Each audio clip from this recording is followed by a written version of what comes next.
प्रेमी सज्जनों, कबीर साहब की उलट मासी है। इसे सभी लोग बड़े ध्यान से सुने। ठगनी क्या नैना चमकाए, कबीरा तेरे हाथ न आए, कबीरा तेरे हाथ न आए। ठगनी क्या नैना चमकाए, कबीरा तेरे हाथ न आए, कबीरा तेरे हाथ न आए। कंदू काट मृदंग बनाया, नींबू काट मजीरा। कंदू काट मृदंग बनाया, नींबू काट मजीरा। पांच तुरई मिली मंगल गावे, नाचे बालम खीरा। कबीरा तेरे हाथ न आवे, कबीरा तेरे हाथ न आवे। ठगनी क्या नैना चमकाए, ठगनी क्या नैना चमकाए, कबीरा तेरे हाथ न आए, कबीरा तेरे हाथ न आए। रूप पहिरी के रूप दिखावे, रूप पहिरी के रूप दिखावे, सोना पहिरी तरसावे। गले डाल मोतियन की माला, गले डाल मोतियन की माला। तीन लोक भरे मावे, कबीरा तेरे हाथ न आवे, कबीरा तेरे हाथ न आवे। ठगनी क्या नैना चमकाए, ठगनी क्या नैना चमकाए, कबीरा तेरे हाथ न आए, कबीरा तेरे हाथ न आवे। भैंस पद्मनी चूहा आशिक, भैंस पद्मनी चूहा आशिक, मेढक ताली लगावे। चोला पहिर के गदहा नाचे, चोला पहिर के गदहा नाचे, ऊंट विष्णु पद गावे। कबीरा तेरे हाथ न आवे, कबीरा तेरे हाथ न आवे। ठगनी क्या नैना चमकाए, ठगनी क्या नैना चमकाए, कबीरा तेरे हाथ न आए, कबीरा तेरे हाथ न आवे। आम डारी चढ़ी कछुआ तोड़े, आम डारी चढ़ी कछुआ तोड़े, गिलहरी चुने चुने लावे। कहें कबीर सुनो भाई साधो, कहें कबीर सुनो भाई साधो, बगुला भोग लगावे। कबीरा तेरे हाथ न आवे, कहें कबीर सुनो भाई साधो, कहें कबीर सुनो भाई साधो, बगुला भोग लगावे। कबीरा तेरे हाथ न आवे, कबीरा तेरे हाथ न आवे। ठगनी क्या नैना चमकाए, कबीरा तेरे हाथ न आए, कबीरा तेरे हाथ न आए। प्रेमी सज्जनों, कबीर साहब कह रहे हैं कि हे ठगनी माया, तू अपनी आंखें क्यों चमका रही है, क्यों मुझे अपनी ओर आकर्षित करना चाहती है। कबीर तेरे इस फंदे में आने वाला नहीं है, कबीरा तेरे हाथ ना आवे।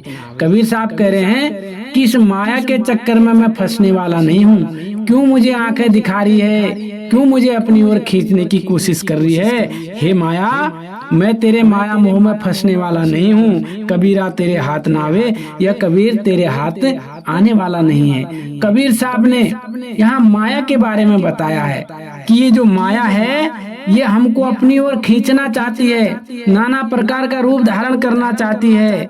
कबीर कह रहे हैं कि कबीरा तेरे हाथ ना आवे, उस माया को कह रहे हैं कि ये कबीर तेरे हाथ में आने वाला नहीं है। आगे कहा, कद्दू काट मृदंग बनाया, नींबू काट मजीरा।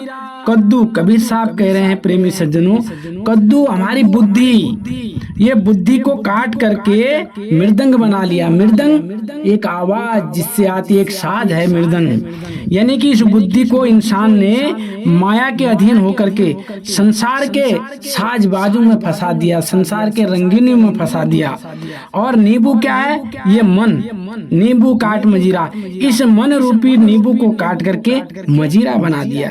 यानी कि मन और बुद्धि संसार के विषय वासनाओं में डूब गए हैं, संसार के विषय वासनाओं में खो करके इन्होंने अपने वास्तविक स्वरूप को भुला दिया है। इस माया ने ऐसा प्रकोप किया है, ऐसा जाल फैलाया है कि बुद्धि और मन इसके वशीभूत हो गए हैं। कहा, पांच तुरई मिली मंगल गावे, नाचे बालम खीरा, कबीरा तेरे हाथ न आवे। पांच तुरई मिल मंगल गावे। पांच तुरई क्या है प्रेमी सज्जनों? ये पांच ज्ञान इंद्रियां हैं। हमारे शरीर में पांच ज्ञान इंद्री और पांच कर्म इंद्रियां हैं। कर्म इंद्रियां हाथ, पैर, मुंह, गुदा, लिंग, और ज्ञान इंद्री क्या है? आंख, कान, नाक, जीभ और त्वचा। तो कहा कि पांच तुरई मिल मंगल गावे। पांच तुरई इंद्रियां, यानी कि पांचों इंद्रियां ज्ञान इंद्रियां। कौन सी इंद्रियां? ज्ञान इंद्रियां। ये विषय वासनाओं के मंगल गीत गाने लगे हैं। और नाचे बालम खीरा, खीरा क्या है? ये जीव है जो ये संसार के भोग पदार्थों में फंस करके इतना आनंदित हो रहा है, इतना नाच रहा है, इसको अपना स्वरूप ध्यान ही नहीं, इस संसार के विषय वासनाओं में फंस गया है, नाच रहा है ये जीव, खुश हो रहा है। आगे कह रहे हैं, रूपा पहरे के रूप दिखावे, सोना पहरे तरसावे, गले डाल मोती यन की माला, तीन लोक भरे मावे, कबीरा तेरे हाथ न आवे। कहा कि रूपा पहर के रूप दिखावे, सोना पहर तरसावे, गले डाल मोती की माला, तीन लोक भरमाए। यहाँ पर कबीर साहब बता रहे हैं यह माया क्या कर रही है? चांदी और सोने जैसी चमक दमक से अपने आप को सजाकर, अपना खूब श्रृंगार करके इस संसार के भोले भाले जीवों को फंसाकर उन्हें परेशान कर रही है। यह ऐसी ठगनी है, ऐसी ठगनी माया है जो अपने गले में मोती की माला डालकर इस संसार के जो अज्ञानी जीव हैं उनको अपने मुंह में फंसाकर उलझाती रहती है। कहने का मतलब है कि अपने ऊपर नकली चेहरा लगा करके रूपा पहर के रूप दिखाए, इसका असली जो चेहरा है वो सामने नहीं आता। क्यों? क्योंकि इसने, इस माया ने ऐसा रूप धारण किया है, इसकी चमक दमक में हम फंसते चले जा रहे हैं और हम समझ नहीं रहे हैं, इस वास्तविकता को जान नहीं पा रहे हैं। इसलिए कबीर साहब कह रहे हैं, कबीर इन सब से ऊपर उठ गया है, इस माया के बस की बात नहीं कि वो कबीर को अपने चंगुल में फंसा ले, कबीरा तेरे हाथ ना आवे। कबीर साहब कह रहे हैं कि हे माया, तू कुछ भी कर ले, मैं तेरे हाथों आने वाला नहीं हूँ। क्योंकि इस माया ने प्रेमी सज्जनों संसार के जीवों को भरमा के रखा है, नाना प्रकार के रूप दिखा रही है, हमारी बुद्धि, हमारे मन को सब अपने बस में कर लिया है। आगे कह रहे हैं, भैंसी पद्मनी चूहा आशिक, भैंसी पद्मनी चूहा आशिक मेढक ताली लगावे। कहा कि भैंस कहा अज्ञानता को, ये जो हमारी बुद्धि थी ये भैंस बुद्धि हो गई है, यानी कि ये बुद्धि हमारी अज्ञानता हो गई।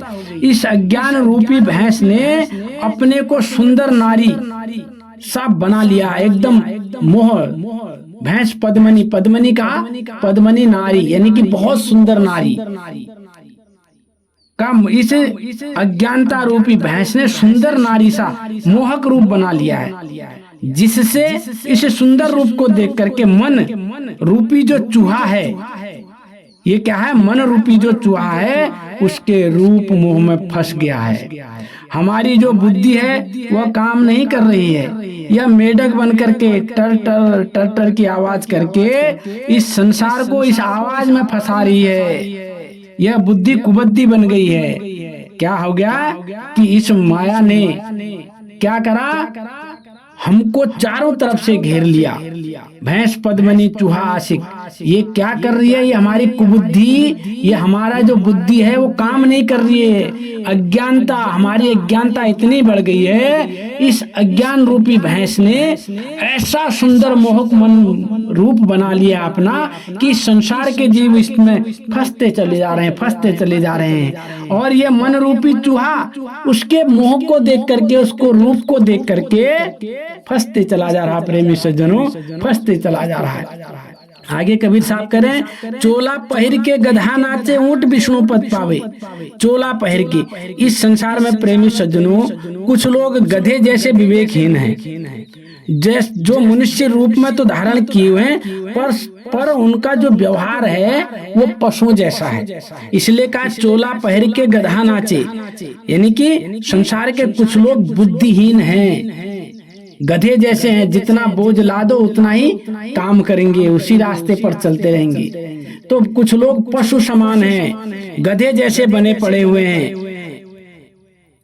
तो कहा कि कुछ संसारी लोग अपने आप को बहुत बड़ा बुद्धिमान मानते हैं, अपने आप को बहुत परम ज्ञानी मान रहे हैं। ऊंट विष्णु पद पावे, ऐसे लोग जैसे ऊंट अहंकारी, वो ये समझता है कि मुझ जैसा ऊंचा कोई है ही नहीं, मुझ जैसा बड़ा कोई है ही नहीं। ठीक इसी प्रकार से इस संसार के कुछ लोग अपने आप को बहुत बड़ा मानते हैं, ज्ञानी मानते हैं और परम पद को जानने वाला मानते हैं, अपने आप को बड़ा बताकर, ज्ञानी बताकर संसार के जीवों को उलझा रहे हैं और परम पद के गीत गा रहे हैं। ऊंट विष्णु पद गावे, यानी कि ऐसे लोग वेद शास्त्रों को पढ़ के, श्लोकों को याद करके, बड़ी बड़ी कथाओं को जान करके वो ऊंट जैसे ऊंचे हो गए, ऊंट जैसे बड़े हो गए। ज्ञान तो है नहीं, लेकिन अपने आप को बहुत बड़े ज्ञानी समझ बैठे हैं और ज्ञानता के गीत गा रहे हैं। कहा आम डारी चढ़ी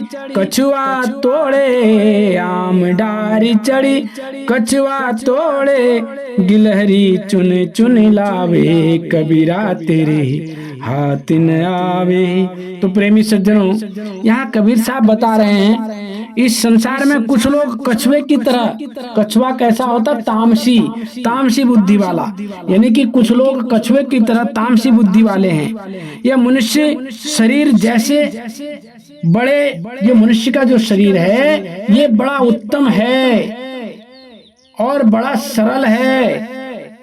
उत्तम पेड़, आम जैसा वृक्ष, जो क्या है, आम को आपने देखा होगा, इतना सुंदर वृक्ष होता है और इतना साफ वृक्ष होता है, उसको बड़ा शुद्ध वृक्ष माना जाता है। तो कहा ये हमारा जो शरीर है ये आम जैसा वृक्ष है, बड़ा शुद्ध शरीर है, बड़ा अच्छा शरीर है। लेकिन कहा कुछ तामसी बुद्धि वाले लोगों ने इस शरीर से केवल रुपया, पैसा, धन, दौलत, इन चीजों को प्राप्त करने में शरीर को लगा दिया है। तो कहा आम डारी चढ़ कछुआ तोड़े, गिलहरी चुन चुन लावे। और कुछ लोग गिलहरी की तरह, आपने देखा होगा गिलहरी किसी भी चीज को पकड़ लेती है तो कुतर कुतर के खा जाती है। तो कुछ लोग गिलहरी जैसे हैं, उन्हें वेद शास्त्रों को पढ़ पढ़ के उनके मंत्रों को याद कर करके, जप तप करके अपने आप को बड़ा गुमान में रख रखा, बड़े गुमानी हो गए हैं। वो कुतर रहे हैं लेकिन हम समझ नहीं रहे हैं। तो इसलिए कहा कबीर साहब ने कि संसार के कुछ लोग कछुए की तरह तामसी बुद्धि वाले हैं। मनुष्य शरीर जैसे उत्तम पेड़ की तरह, जैसे आम का पेड़ होता है, ऐसा शरीर पा करके भी वो संसार के काम क्रोध में लगे हुए हैं और धर्म कर्म अर्थ मोक्ष के फल की प्राप्ति करना चाहते हैं। और कुछ लोग गिलहरी जैसे हैं जो वेद शास्त्रों को पढ़ पढ़ करके क्या कर रहे हैं, अपने अंदर अहंकार जमाए बैठे हैं। इसलिए कबीर साहब कहें कबीर सुनो भाई साधो बगला भोग लगावे। तो वो समझा रहे हैं सदगुरु कबीर साहब, क्या समझा रहे हैं कि हे संतो, इस संसार में कुछ लोग बगुले जैसे हैं, कपटी लोग भी हैं जो बगले की तरह, आपने देखा होगा बगला कैसे ध्यान एकाग्र होकर के बैठता है, लेकिन जैसे मछली आती है वो मछली को ग्रास बना करके खा जाता है। तो इस संसार में कुछ लोग भी बगुले के समान है। कहा कि जिस प्रकार से बगुला मछली मांस का भोग लगाता है, लेकिन दिखने में भगत की तरह रहता है, एकाग्रता उसकी इतनी अच्छी होती है। तो कुछ लोग संसार में ऐसे कपटी हैं जैसे बगुला भगत हो। तो इसलिए उन्होंने कहा कि कबीरा तेरे हाथ ना आवे। जिसने इस आत्मा को जान लिया, जिसको परमात्मा का ज्ञान हो गया, प्रेमी सज्जनों, उसको यह माया अपने जाल में नहीं फंसाती है। इस तीन लोक में वही व्यक्ति फंसता है जो इस माया के अधीन हो जाता है, जिसको ज्ञान नहीं है। इसलिए कबीर साहब कह रहे हैं कि हे माया, तू मुझे आंखें मत दिखा, ठगनी, तू तो ठगनी है। इस संसार को ठग ठग करके ये भोले भाले जीवों को 84 के बंधन में ले जा रही है। लेकिन ये कबीर कहा तुम्हारे हाथ आने वाला नहीं है। क्यों? क्योंकि कबीर साहब ने उस परमपिता परमात्मा का दीदार कर लिया, सत्य को जान लिया। इसलिए कबीर साहब ने इस उलट मासी में जीवों को जगाने के लिए, उनको चिताने के लिए इस वाणी को कहा कि ठगनी क्या नैना चमकावे, कबीरा